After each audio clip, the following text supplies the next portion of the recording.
Vení, vení. Vení, vení. Buen día, mis hermanos.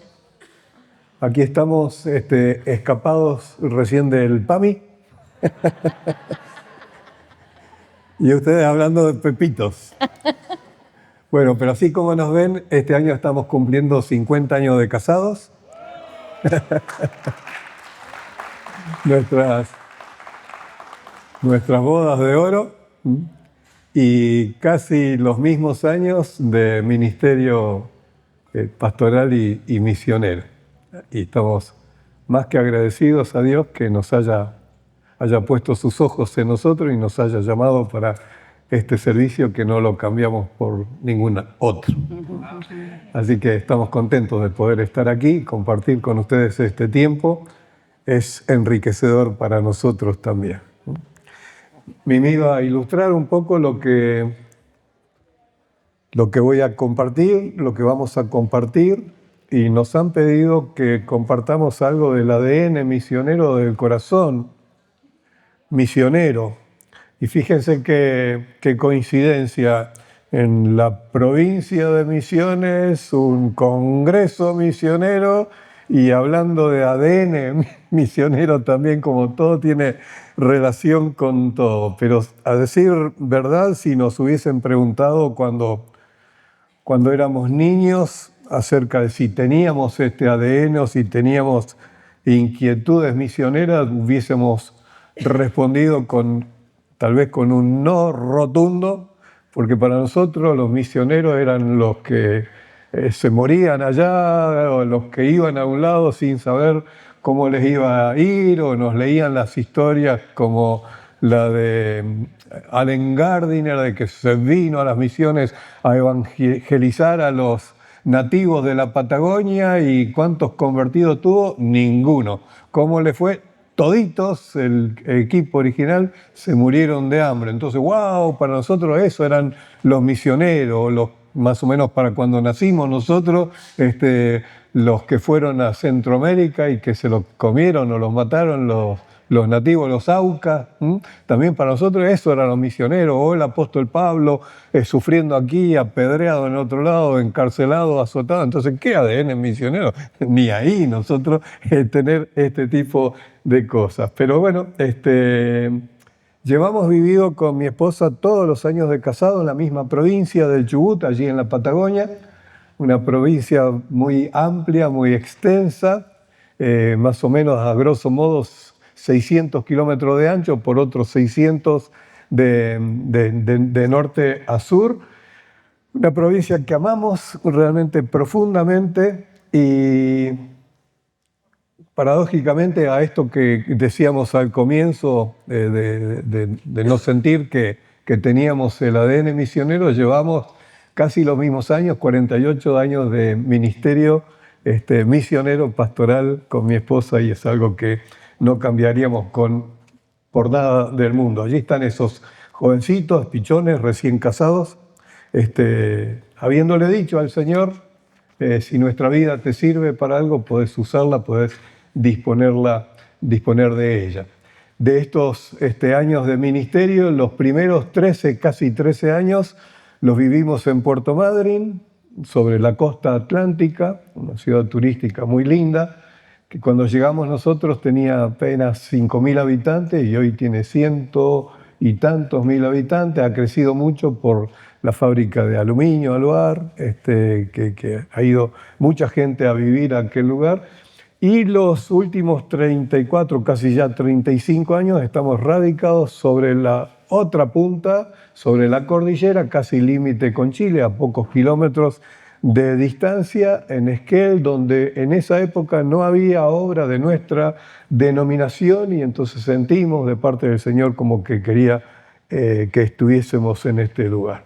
Pero les compartimos algo con respecto a nuestras familias para ver si el ADN lo hemos heredado, y creo que en gran parte es así.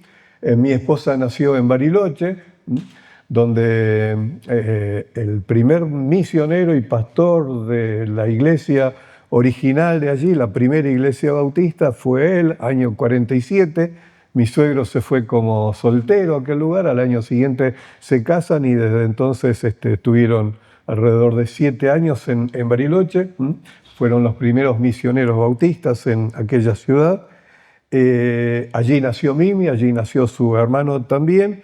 Y mis padres en ese momento, con apenas recién llegados a la Argentina en el 48, en el 52, el año que nací, se fueron a radicar a Bariloche y bueno, ahí se conocieron nuestras familias. Y dicen las malas lenguas que cuando Mimi nació, mi mamá la fue a visitar a su madre con Pedrito de 2 meses y medio en brazo, y vaya a saber el arreglo que hicieron en ese momento las viejas. Pero nosotros recién, cuando tuvimos 18 años, ahí nos conocimos o volvimos a tener contacto. Julita, la mamá de Dani. Ah, Dani, ahí está tu mami, también buena nena, pequeñita. Es la constitución de la iglesia en Bariloche. Así que mi familia se radicó allí y a los pocos años, 2 o 3 años, mis padres se fueron a Buenos Aires a estudiar al seminario, mi papá, y bueno, allí nació el resto de la prole Boreschi. Somos una familia de 8 hermanos. Y como les decía, a los 18 años nos volvimos a conocer, o nos conocimos con Mimi, ya los dos con un llamado misionero, o por lo menos con un deseo de servir o entregar nuestras vidas al Señor, sin saber cómo, ni dónde, ni cuándo. Nos pusimos de novio con las intenciones sanas de casarnos e ir al seminario juntos, pero una serie de cosas y de leyes de nuestro seminario impidieron al principio, los primeros años, que ingresáramos, así que por distintas circunstancias que fueron sucediendo, nuestro seminario fue la práctica, fue llorando, fue clamando al Señor, pidiendo socorro, pidiendo disculpas, etcétera, etcétera, etcétera. Y bueno, no nos hemos recibido todavía del seminario, así que seguimos practicando y rindiendo distintas materias prácticas y teóricas, y esto va a ser seguramente hasta que el Señor nos lleve a su presencia. Año 78, nuestra confederación, nosotros teníamos apenas 3 años de casado, nos piden de hacernos cargo de una iglesia muy nuevita. Vivíamos en Trelew nosotros, que se había organizado hacía un par de años solamente, pero desde el comienzo tuvieron una serie de problemas de conducta, de testimonio, de peleas. Creo que debe ser la única en el mundo, que iglesias que se pelean o que se dividen. Pero allí nos pide la convención de hacernos cargo, y si no, la opción era cerrar la iglesia. Hasta la policía tuvo que intervenir para separar hermanos y hacer de jueces. Divisiones, peleas, etcétera, etcétera. Y bueno, tal vez por nuestra inexperiencia le dijimos que sí.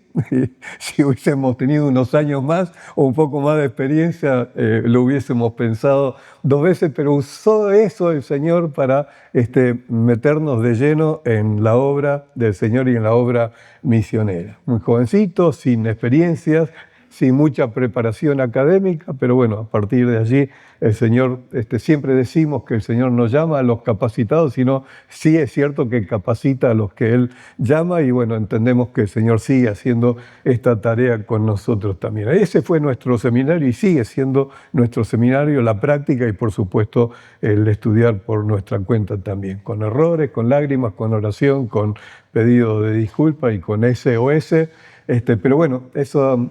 esa fue nuestra realidad. Y nos dieron el título en la Convención Bautista Argentina como misioneros asociados, que hasta ese momento no estaba, porque no había fondos para sostenernos, pero nos permitían sostenernos con nuestro trabajo secular que teníamos en ese momento también. Allí en Puerto Madryn, ya cuando llegamos, teníamos nuestra primera hija, Sonia, que tenía menos de 3 años. En Puerto Madryn nacieron 2 hijas más que el Señor nos dio.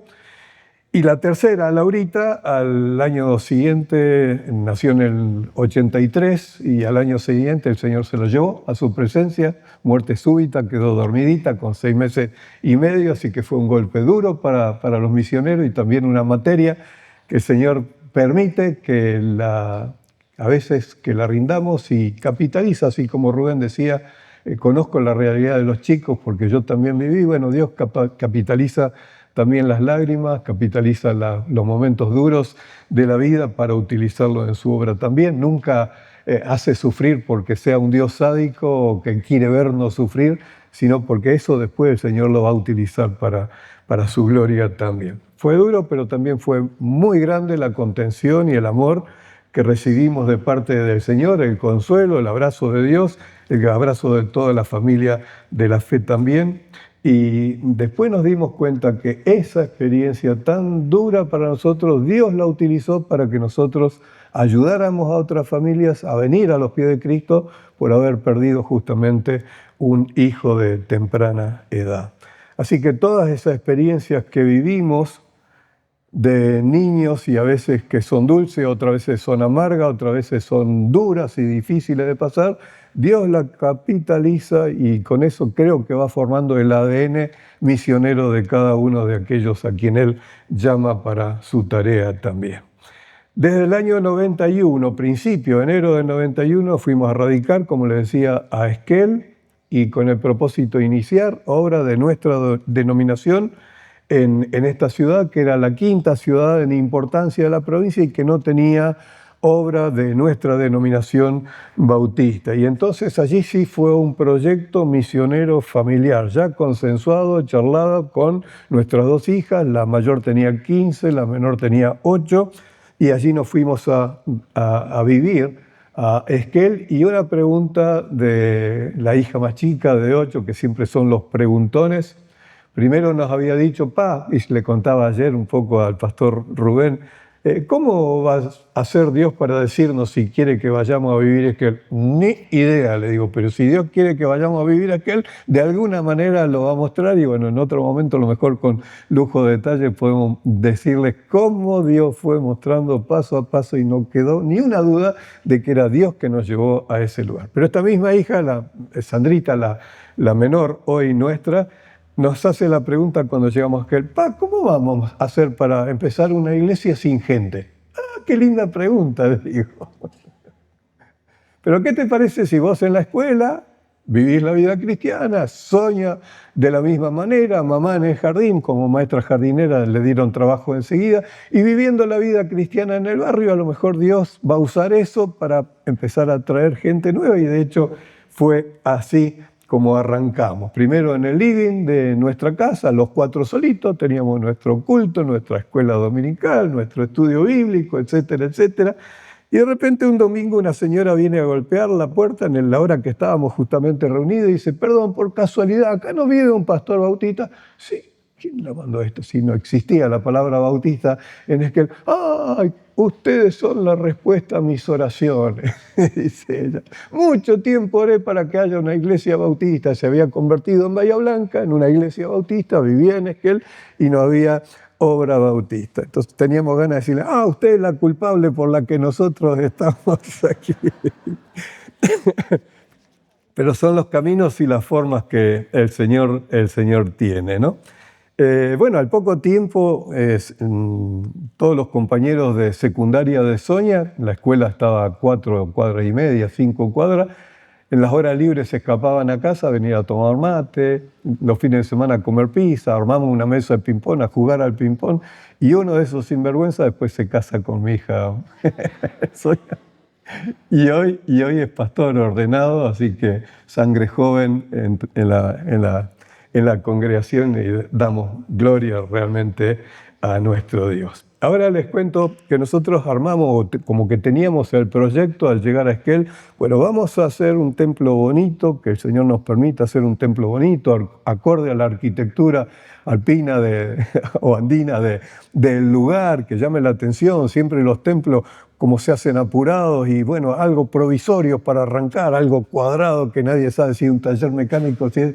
Bueno, dijimos, vamos a hacer algo bonito, mientras tanto tenemos el quincho de casa para arrancar allí, así que ese fue nuestro primer objetivo, tener un templo bonito. Pero el segundo objetivo es una casa, un edificio educacional que sirva para aulas de escuela bíblica, los fines de semana para estudiar la Biblia, pero que esté abierta a la comunidad durante la semana para que sea casa de amistad, una casa abierta a la comunidad. Y el sueño de mi esposa y de muchos también, de tener una escuela cristiana tan necesaria. Y agregamos a nuestro proyecto y tener un gimnasio para poder hacer evangelismo a través del deporte también. Clima muy duro, patagónico, muchos meses de invierno. Alguien dice que las únicas 2 estaciones que hay en Esquel es la del ferrocarril y la de invierno. No es tan así, el Señor es bueno y nos da primavera y nos da veranitos también. Pero sí tener un gimnasio cubierto para hacer evangelismo a través de... Y como que elaboramos nuestro proyecto y fuimos al Señor para que pusiera la firma y la aval suyo, y como que el Señor de alguna manera dijo, no funciona así la cosa. Acuérdense de que ustedes me firmaron una hoja en blanco a mí, que yo la voy a ir llenando como yo quiero.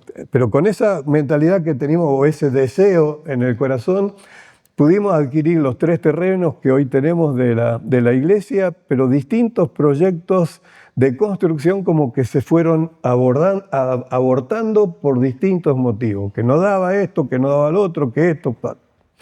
Y al mismo tiempo empezaron a llovernos como llamadas macedónicas, como esa visión que tuvo el apóstol Pablo, pero nosotros no en sueño, sino en vivo y en directo, gente que venía del interior, pueblitos de gente que viven en los alrededores de Esquel, en su gran mayoría descendiente o directo de aborígenes mapuche, que es la raza de nuestros pueblos originarios, en general, o la gran mayoría, pidiéndonos, ¿no vendrían ustedes a Costa del Epá a enseñarnos la palabra? Porque allí nadie quiere ir. ¿Y qué va a decirle que no? Decir, no tenemos la iglesia organizada acá, no podemos pensar en una obra misionera, todavía somos obra misionera nosotros, etcétera, etcétera. Pero bueno, allí comenzamos de una manera a involucrarnos en las misiones que el Señor nos empezó, no la buscamos nosotros. Así que nuestro proyecto como que quedó en stand-by.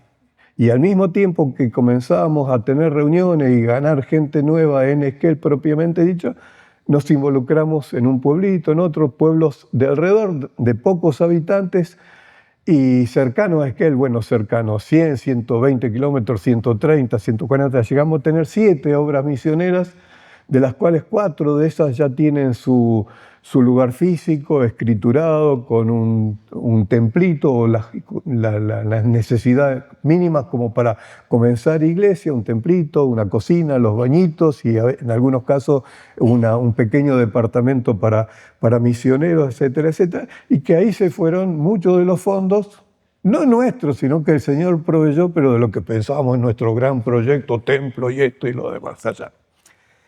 No estamos arrepentidos y agradecidos, por otro lado, al Señor de que nos haya permitido de esta manera. Y cuando hablábamos y escuchábamos al pastor Rubén compartir de los niños y la inversión en ellos, como que nos veíamos reflejados nosotros. Allí íbamos a las distintas obras misioneras con los paisanitos, con los mocos chorreando, como Pepe bien decía también allí, los piojos que se le veían a la distancia, y involucrarnos en el amor con ellos y bueno, eso utilizó. Pasaron como 30 años el paisano mapuche tiene una idiosincrasia tan especial, o fueron tan atropellados por los blancos, que hoy ellos son, por un lado, pacífico y se someten, pero por otro lado hay un resentimiento hacia el que no es de la propia raza, ¿no? Entonces cuesta mucho llegar, mucha promiscuidad, mucho alcoholismo, muchas adicciones de distintos tiempos, pero cuando el Señor hace la obra en sus corazones realmente queda grabado a fuego. En muchos de los casos, los chicos cuando llegan a la adolescencia se van al mundo, aparecen después con marcas, con golpes, con niños, con hijos, y muchas veces, como que estamos viendo que hoy las abuelas que eran niñas, porque hay abuelas de 30 y pico de años, ya son abuelas porque tuvieron su primer hijo a los 12, 13 años, y a veces con menos años también ya son abuelas, trayendo a sus nietitos o trayendo a sus hijos al lugar donde ellos habían recibido contención 20 o 30 o 15 años atrás. Y esa es nuestra realidad. Nos empezamos a involucrar con ellos, que no solamente necesitaban de la palabra del Señor, sino que necesitaban todo, porque no tenían nada, en muchos casos alimento, en muchos casos abrigo, en muchos casos frazadas, ropa, leche, y es increíble cómo la mano de Dios, sin haber pedido nada a nosotros, empezó a proveer, se involucraron amigos, iglesias, instituciones. Allí apareció un día el pastor Arturo Kovernik con el misionero de Alemania, y se involucraron, y muchos de nuestros proyectos misioneros fueron acompañados así en el proceso por los hermanos de Masa en aquel momento, hoy y damos tanta gloria y gracias a nuestro Dios por ello. La primera familia que se convirtió completa al Señor justamente era una familia que vivía en una de las comunidades aborigen cerca de Esquel, pero su suegra y la madre de la esposa vivía en la misma manzana nuestra, a 2 o 3 casitas allí, y ahí nos enteramos que su hija estaba con su hijito, es decir, el nieto de la abuela, en el hospital, que se estaba por morir, y de hecho murió esa semana, y fuimos a acompañarlos al cementerio, y vimos la desolación, la tristeza, las lágrimas y el silencio con el que despedían a su hijito, y con las lágrimas allí. Entonces pedimos, no había nadie que dijera unas palabras, pedimos tener unas palabras, y le pudimos decir: nosotros entendemos lo que están viviendo, porque también transitamos este camino de lágrimas, de dolor, porque sepultamos una hija. Pero ¿saben qué? El hijo de ustedes, igual que nuestra hija, está mejor que todos nosotros juntos.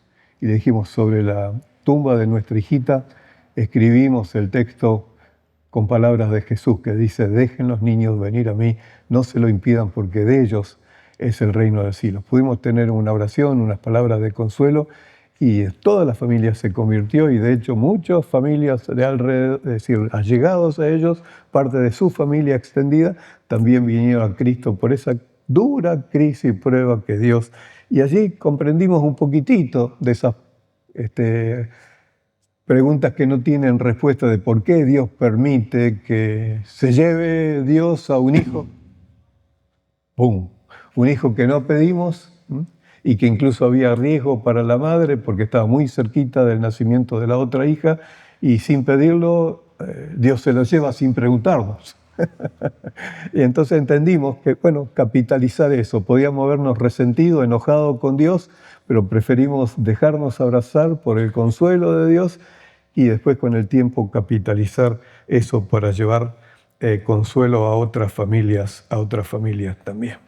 Hoy nuestro proyecto ansiado, lo único que tenemos es, y de lo que estamos contentos y agradecidos a Dios, este es nuestro templo. Esto sí se pudo concretar. La otra 2 partes del proyecto, edificio educacional y el tinglado, están en espera, pero confiamos que si no somos nosotros, aunque sean nuestros hijos, nuestros nietos, puedan jugar un partido de fútbol ahí adentro de ese proyecto, y sí poder terminar el edificio educacional también. Hoy amamos las misiones como ninguna otra cosa, y amamos nuestra provincia, los pueblitos desparramados allí en la Patagonia, y nuestra oración, nuestro deseo es que en cada uno de esos pueblitos haya un testimonio sólido en la palabra del Señor. Si es de nuestra denominación, mejor todavía, pero básicamente que sea cristocéntrico y basado en la palabra del Señor. Disfrutamos mucho esta tarea, mucho. Cada viaje misionero para nosotros es una alegría y es una aventura, porque no sabes con qué te vas a encontrar. Al llegar a una casa, a algún lugar determinado, puede no haber nadie, porque salieron otras cosas, porque tuve que ir a juntar mosqueta, porque tuve que lavar ropa, porque tuve que esto, porque el otro, o puede haber un montón de gente que no sabes cómo atenderlos. Realmente es una aventura, o llegar y estar borracho el jefe de casa y no abrirle la puerta a nadie, y entonces como viniste te tenés que ir. En una oportunidad nos llama por teléfono de una de las obras misioneras, una de las hijas. Dice, pastor, hablan con Mimi primero, mi papá está borracho y quiere ir a matar al mecánico porque le hizo algún lío en la camioneta. Dame con tu papá, le digo yo. Nana, ¿qué está pasando?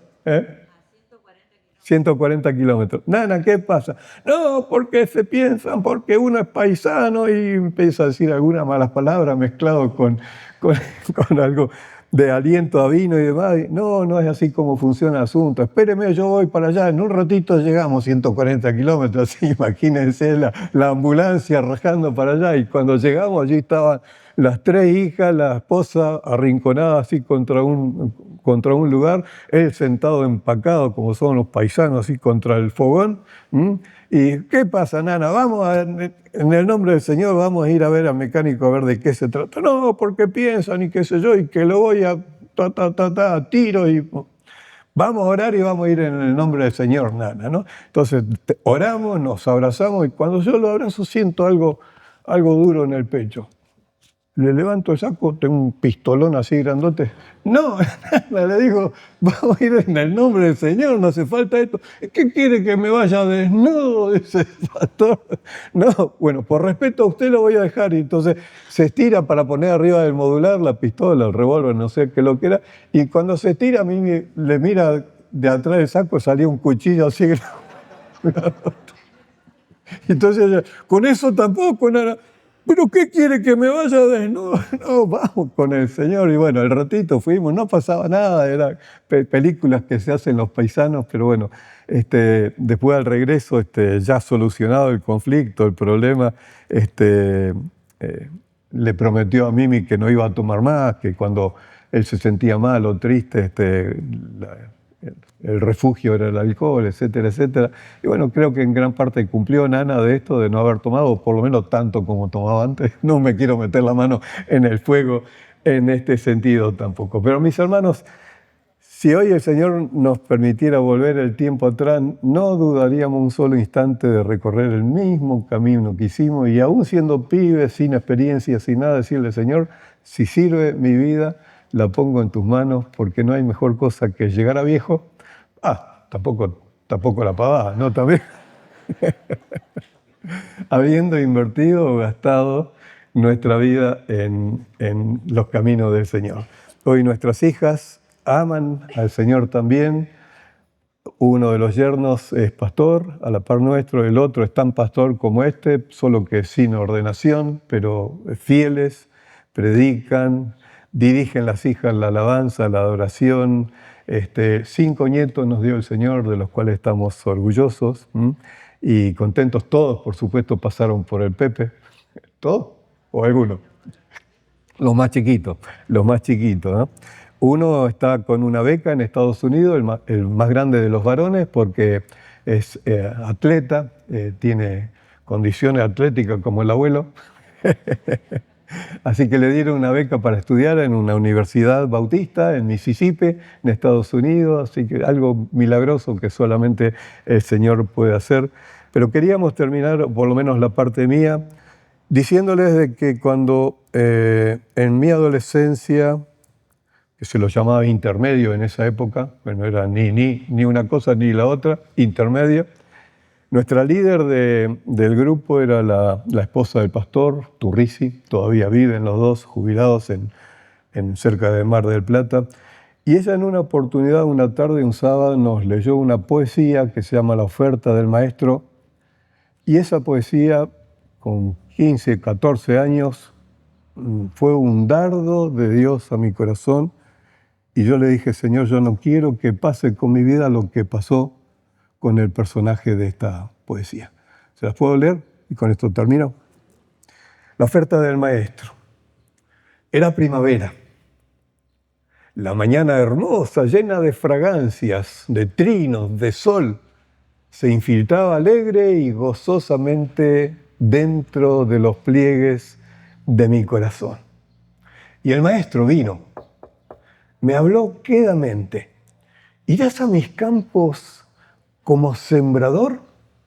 Pero la mañana me llenaba el alma y dije, mi pecho, sintiendo mi pecho cantar, maestro, no podría ir hoy. Cuando la primavera apague sus luces, cuenta con mi ayuda como sembrador.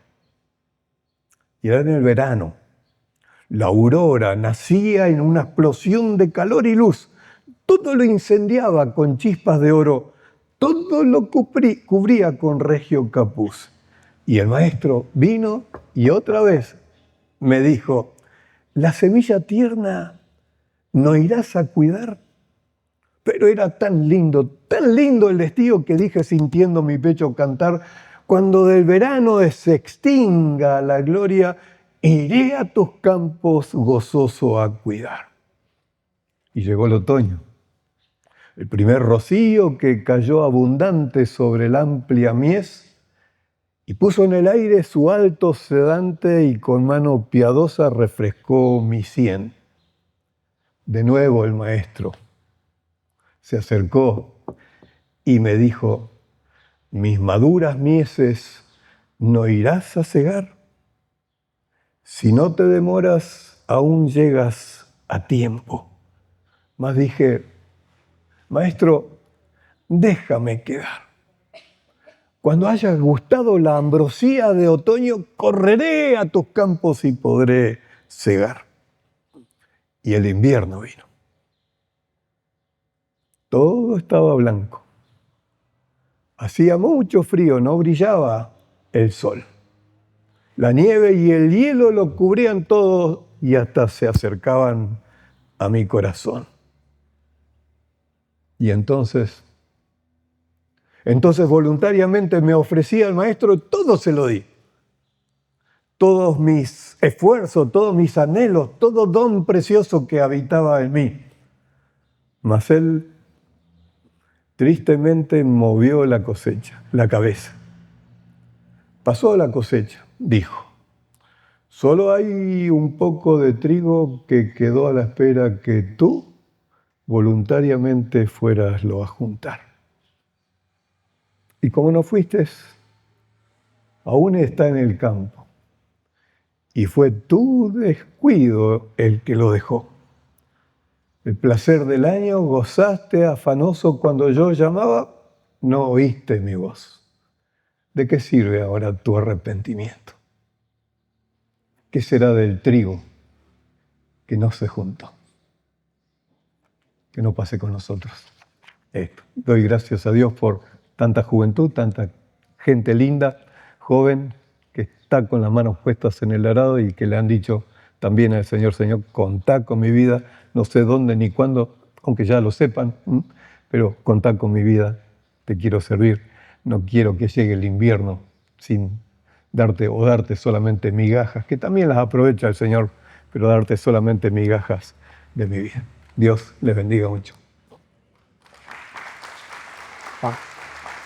Ahí yo te voy.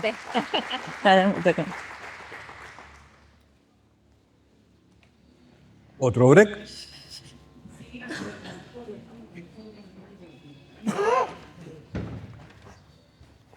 ¿Vos cantás? No. ¿No? Si querés cantamos. ¿Cuál? No me van a quedar tiempo. En todo caso, al final de todo. Bueno, ¿seguís vos? Sí, sigo yo. Bueno, ¿qué tendrá que ver todo esto con la resiliencia? ¿Qué les parece?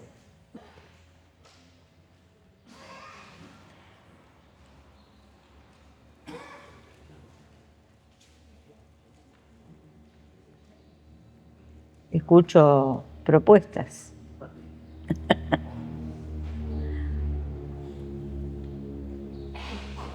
Vamos a ver que el corazón del misionero tiene un ADN, sí lo tiene. Y el corazón misionero con ese ADN es resiliente. Pueden pasarnos muchas cosas. De hecho, podríamos pasarnos muchas horas hablando de experiencias que pueden ir marcándonos desde chicos, nuestros corazones, de las vivencias personales que cada uno ha tenido y cómo eso influye y nos marca y nos determina en determinadas situaciones para estar marcados, depresivos, enojados, condicionados, y entonces estamos ahí como gatos en alerta. Pero vamos a ver el corazón de quienes tenemos el llamado misionero y nos basamos en Efesios 6:10, que dice: por lo demás, hermanos míos, fortaleceos en el Señor y en el poder de su fuerza. Créanme que como orientador familiar puedo leer muchas veces en las personas, en las miradas, en las expresiones, la falta de resiliencia. Y en los creyentes y en los siervos de Dios se ve la ausencia de la resiliencia.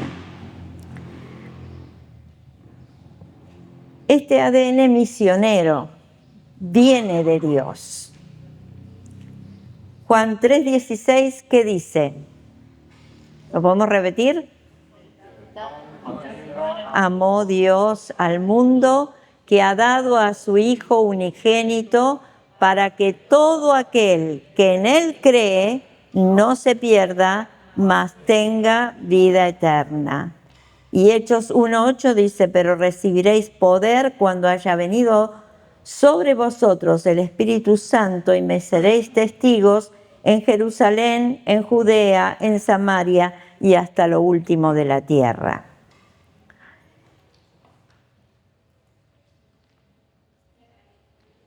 Ese ADN viene de Dios. Viene de Dios. Entonces el corazón misionero es resiliente. Y vamos a ver qué es la resiliencia. Ustedes a esta altura probablemente sepan qué es la resiliencia, ¿sí? Por las dudas vamos a dar una de las definiciones. Sinceramente, muchas de las definiciones que dan los psicólogos a mí no me convencen. Esta es la más cercana a lo que yo entiendo por resiliencia. Es la capacidad de asumir con flexibilidad situaciones límites y sobreponerse a ellas. Algunos hablan de superación.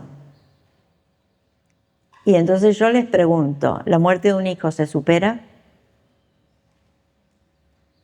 No. La muerte de un hijo no se supera. Se aprende a vivir con la ausencia, que es distinto. ¿Sí? Por eso algunas definiciones a mí no me convencen. Vamos a otra definición. Dice, es la capacidad de sobreponernos a situaciones traumáticas. La verdadera resiliencia comienza en Dios. De modo que si alguno está en Cristo, nueva criatura es. Las cosas viejas pasaron y aquí todas son hechas nuevas. Créanme que es muy difícil esta verdad. No es tan fácil. Es fácil decirla, aprenderse el texto de memoria y repetirlo, pero vivirla es muy difícil. Porque generalmente no terminamos de comprender la profundidad que tiene esta verdad en Cristo y entregarle todas las cosas a Él para que Él haga nuevas cosas en mí no es tarea fácil. pero no es imposible, ¿sí? Todo lo puedo en Cristo que me fortalece. Este es el modelo de Van de Stendel, que me gustó porque a mí me hizo acordar a la enseñanza de Jesús de las casitas, ¿sí? Pero fíjense, un solo detalle voy a marcar de este modelo. ¿Cuál es el suelo que tiene? ¿Cuál es el fundamento que tiene esta casita? ¿La? No, el suelo.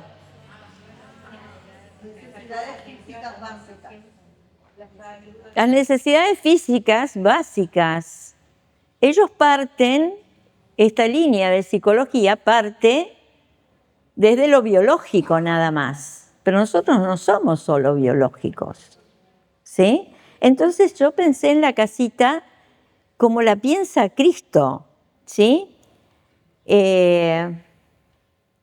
Con un suelo que es, por un lado, sí, una base genética, no podemos negar una base biológica, genética, pero también tenemos una base espiritual.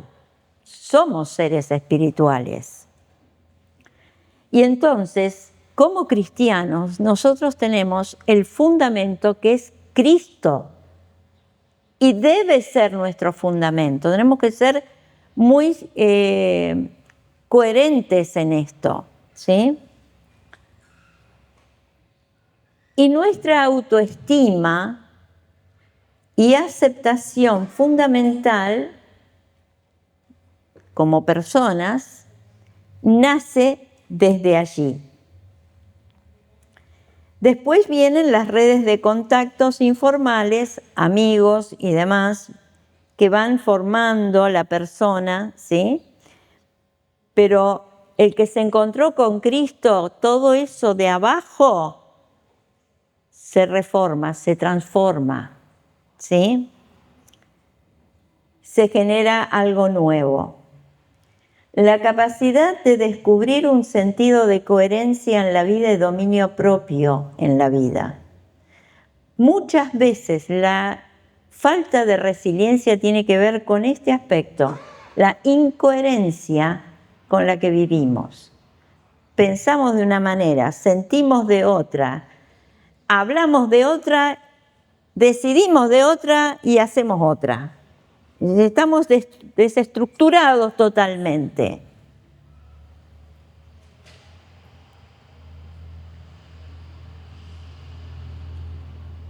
¿Qué hacemos con todo lo que nos pasó en la vida? Lo tenemos que poner allá, pero transformado en capacitaciones, en capitalizaciones. Yo tengo que aprovechar ese sufrimiento que pasé, ese dolor que pasé, esa insuficiencia que pasé, la tengo que aprovechar para servir a Dios. Para eso la tengo que usar, no para estar lamiéndome mis propias heridas, pobrecita yo lo que pasé. ¿Se dan cuenta? Eso es lo que Dios quiere que hagamos. Desarrollo de actitudes y de competencias.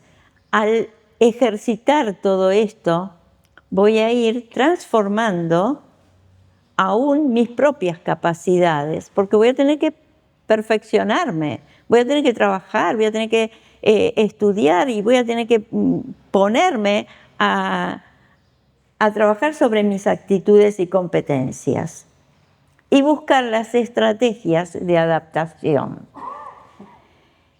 Este es un punto clave para el misionero. Nosotros estamos en una obra misionera. Muchas veces las agencias misioneras o las organizaciones misioneras que necesitan estructuran la mente del misionero y le quitan la flexibilidad.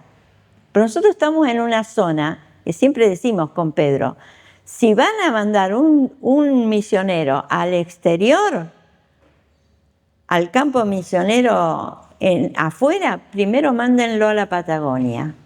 que se vea con las realidades de las sorpresas que nos da, esto que decía Pedro muchas veces, que nos pasa con las casas de los paisanos o con los caminos.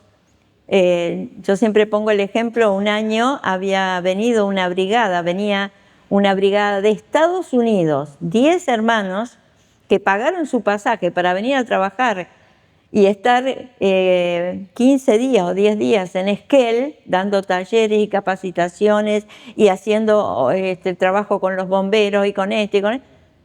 Una nevada de aquellos que no se pudo andar en los caminos por 10 días, quedaron varados entre Leu, y esa fue su experiencia misionera. La frustración de nuestros amigos norteamericanos no les puedo, porque ellos venían estructurados, habían programado con un año de anticipación esto. Bueno, la Patagonia es así.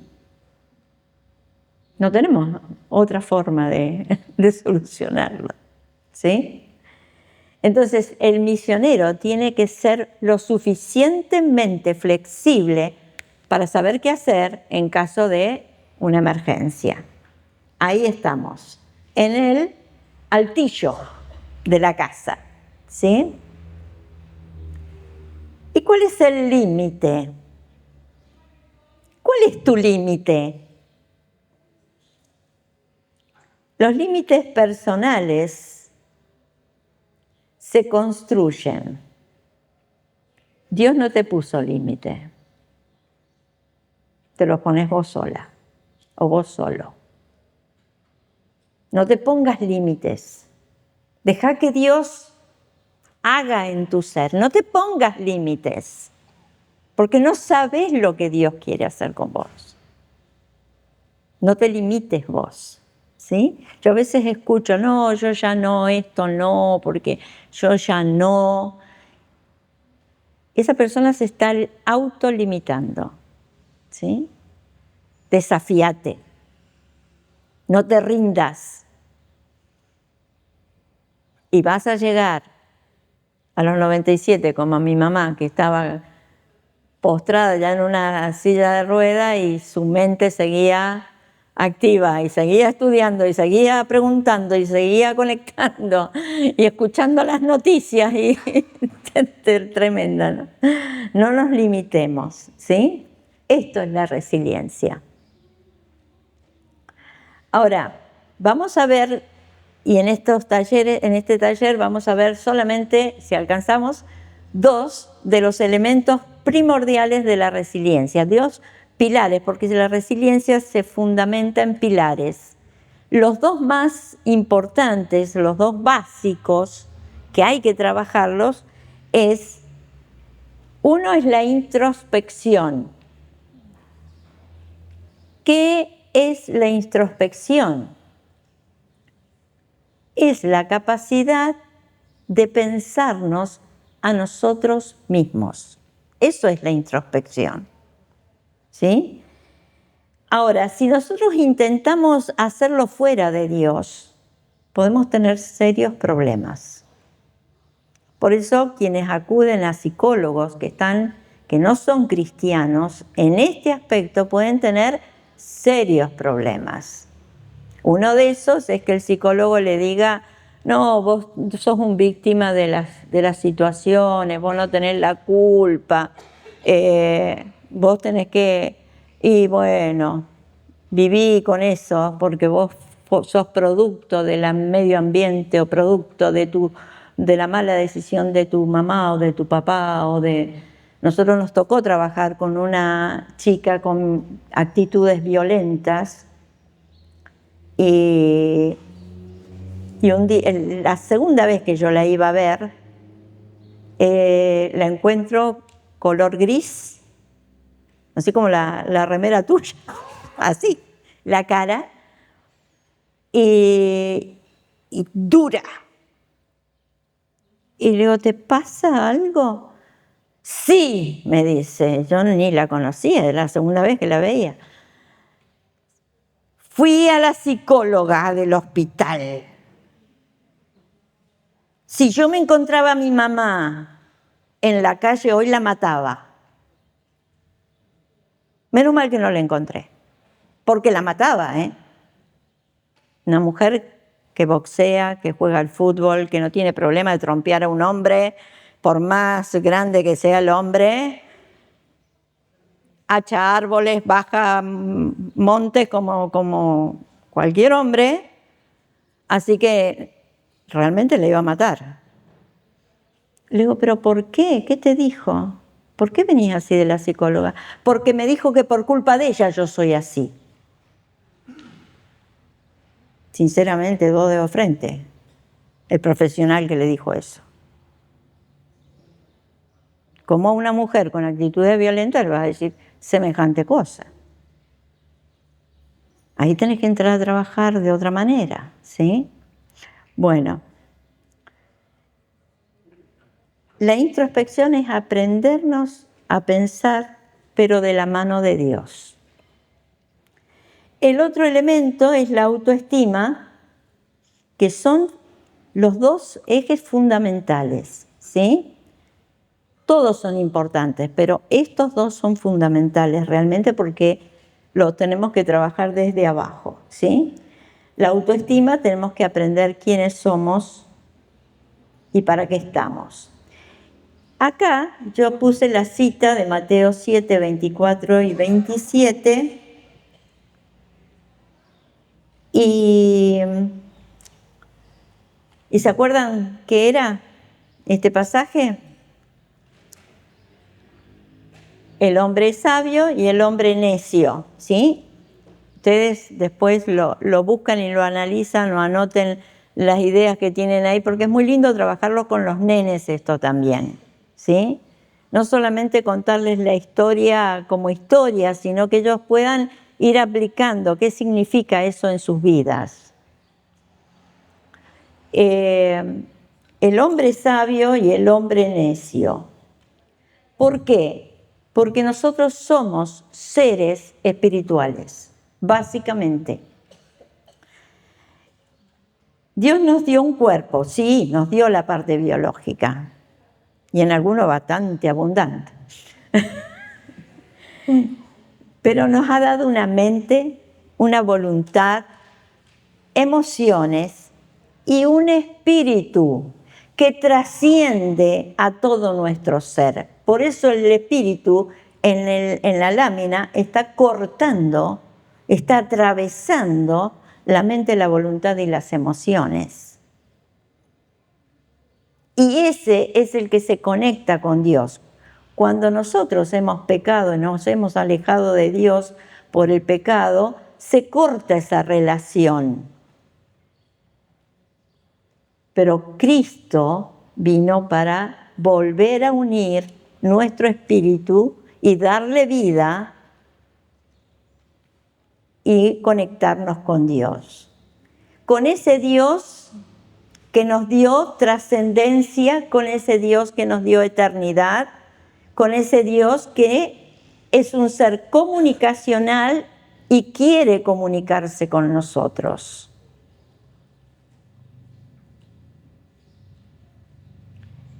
Fíjense, el punto que marco ahí es el ser que permanece para siempre. Ese es el ser que cuando deje este cuerpo va a ir con el Señor, con esa mente, con esa voluntad, con esas emociones, con ese espíritu, ¿sí? Vamos a trabajar un poquito con la introspección, vamos a ver hasta dónde llegamos. Vos anda haciéndome seña cuando sea la hora.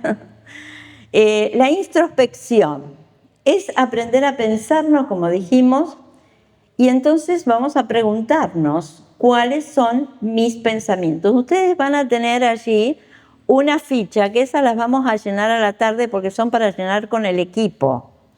Pero ahora vayan haciendo atrás sus anotaciones, porque esto es a nivel personal, ¿sí? ¿Cuáles son mis pensamientos acerca de mi persona? ¿Qué pienso yo acerca de mi persona? ¿En qué espejo te mirás?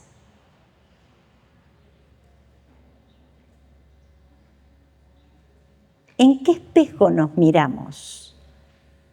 Si nos miramos en el espejo de lo que dice la gente que soy, vamos a tener distorsionado la imagen mía, ¿sí? La imagen nuestra. Si me miro en el espejo de lo que me dijeron cuando era chico, sos un inútil, sos un tarado, no podés aprender, no aprendés nada, sos inservible, cosas por el estilo, voy a estar también con una baja autoestima. Entonces, ¿en qué espejo me estoy mirando? ¿Cómo está mi autoestima? Vamos a la primera pregunta que yo hago en este trabajo de introspección. Uno de los psicólogos que trabaja muy bonito este tema él dice, es preguntarse a uno mismo y darse una respuesta honesta. Por favor, alguien que lea Jeremías 17:9 y díganme si podemos darnos una respuesta honesta. ¿Alguien lo tiene?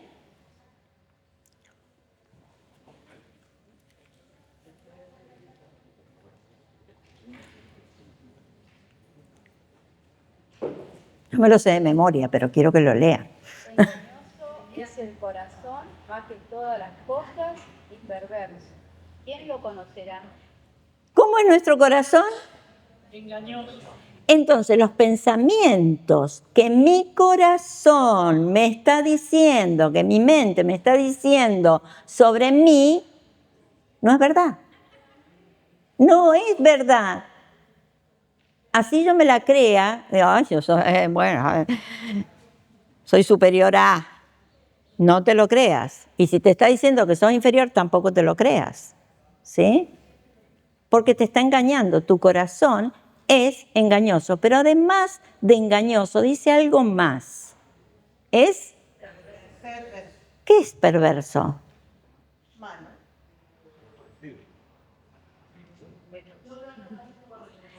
¿Saben cómo define el diccionario la palabra perverso? Que yo ahí entendí por qué estaba acá. El que tuerce para mal. Y fíjense qué hace nuestro pensamiento. Siempre tuerce para mal. Ah, no me miró. Debe ser que se cree la orgullosa o debe ser que me desprecia. ¿No estamos siempre pensando retorcido? Ese es el pensamiento, ¿sí? Perverso. Entonces, ¿cómo hago? Si yo no me puedo analizar, ¿cómo hago? Necesito la mano del Señor, ¿sí? Estos pensamientos perversos me van a tirar estos mensajes. Todo me sale mal, no sirvo para nada, soy un inútil, siempre me pasa lo mismo, nadie me entiende. Tengo miles de prejuicios y entonces no puedo trabajar.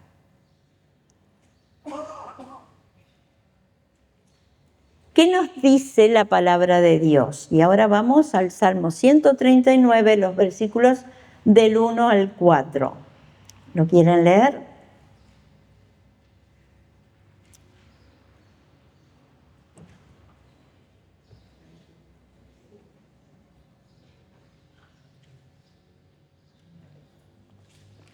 Y media. Bien.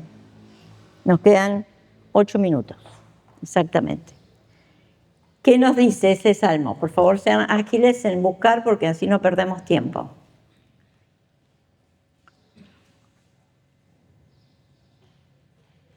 Salmo 139, del 1 al 4.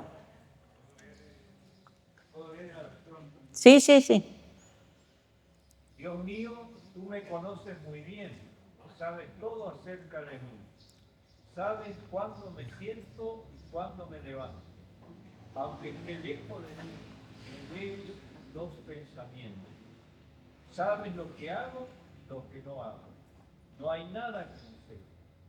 Todavía no he dicho nada y tú ya sabes lo que digo. Gracias.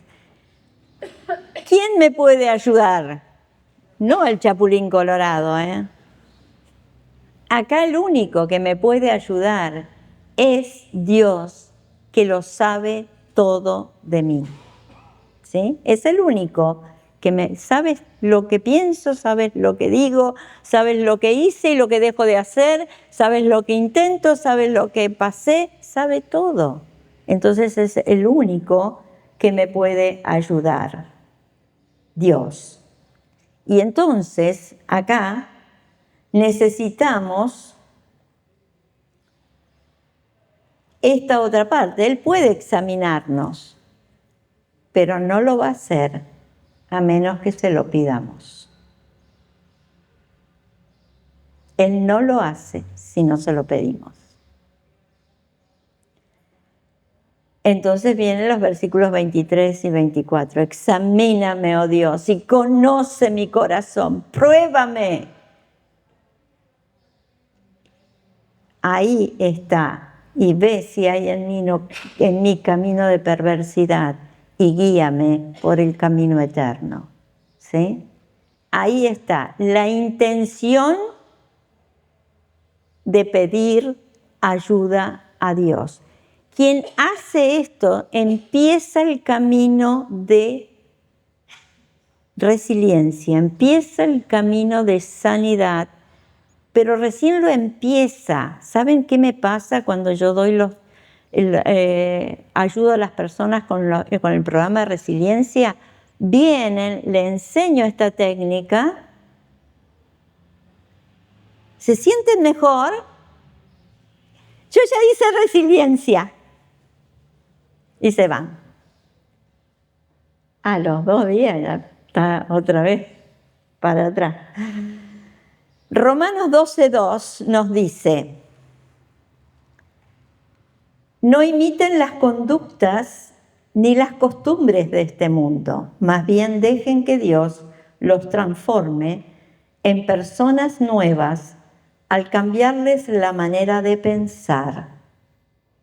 Entonces aprenderán a conocer la voluntad de Dios para ustedes, la cual es buena, agradable y perfecta.